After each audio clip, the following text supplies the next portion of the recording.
Hey, good morning, everyone. We're just going to do a quick little review of our lesson from yesterday. Want to go through a couple of key points. We talked about the factoring, quadratic formula, how to find your zeros.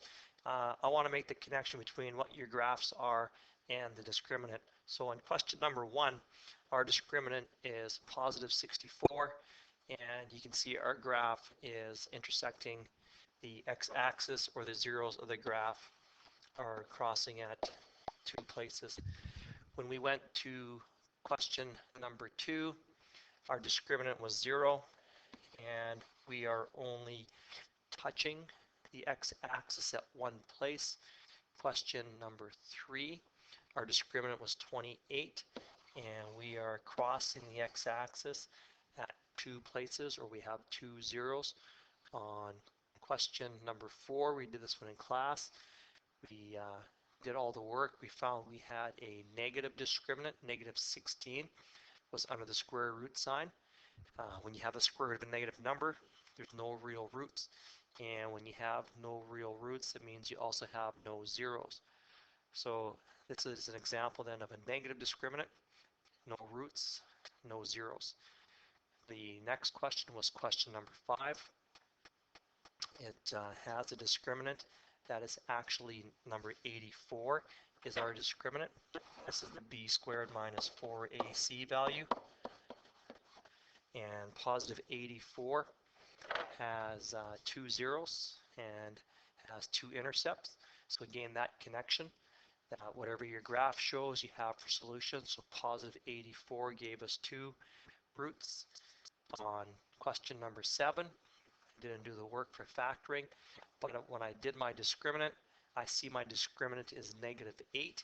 If you think back to a previous question where you had negative b plus or minus square root of b squared minus 4ac all over 2a, if we were trying to find the roots for this, this would be negative of b, so negative 4 plus or minus the square root, b squared minus 4ac, that's the discriminant.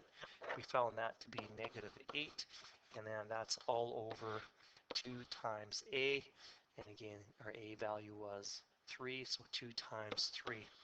Key thing here again is that you have an imaginary set of roots. They're not real, so you have 2 imaginary roots. And the reason there's 2 imaginary roots because plus or minus root of negative 8 is actually 2 different imaginary numbers.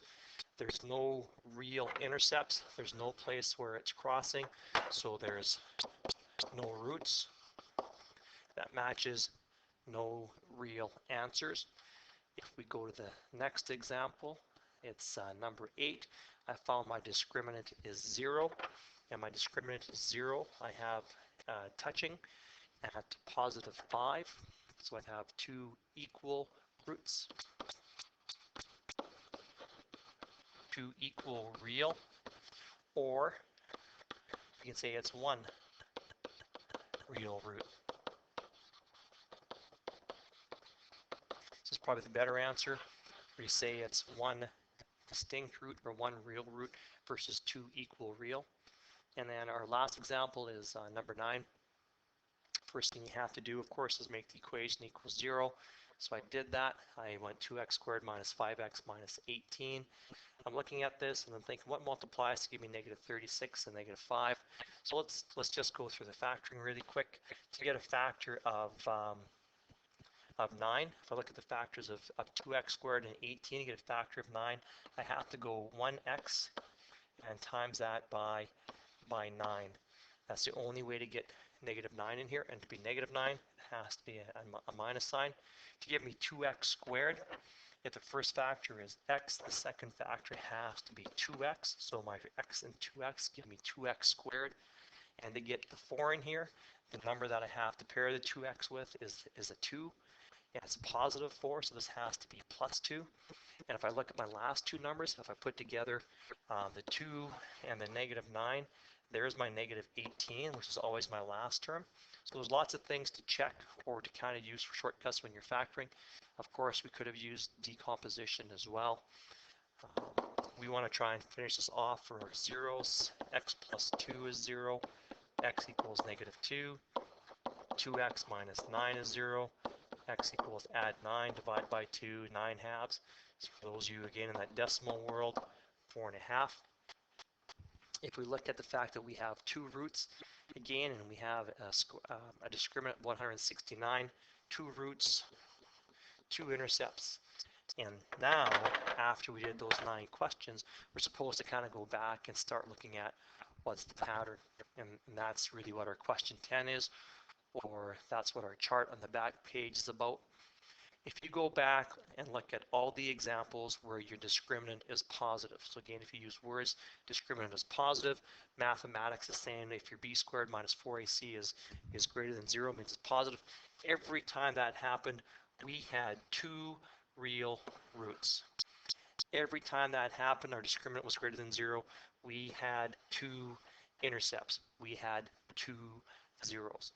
So as soon as you have a positive discriminant, the quadratic formula says you're plus or minusing a number, you're changing the value, so you get two distinct values. What happens in the special situation when you have perfect squares? You get two real roots, or you get two zeros, but these are the rational roots. These are the numbers, these are the questions that you could factor. So if you get stuck on a question and you think, I don't know how to factor it, if you were to look at the discriminant and it ended up being a perfect square, you should be able to factor that. If you look at our examples when you had a discriminant of 0, that is when you not had 0 roots, sorry. That is when you, in your quadratic formula, plus or minus 0 doesn't change anything. So you have one real root, or you have 1 0. Or you're touching the x-axis at one place. Every time you had a negative discriminant, it's like trying to take the square root of a negative.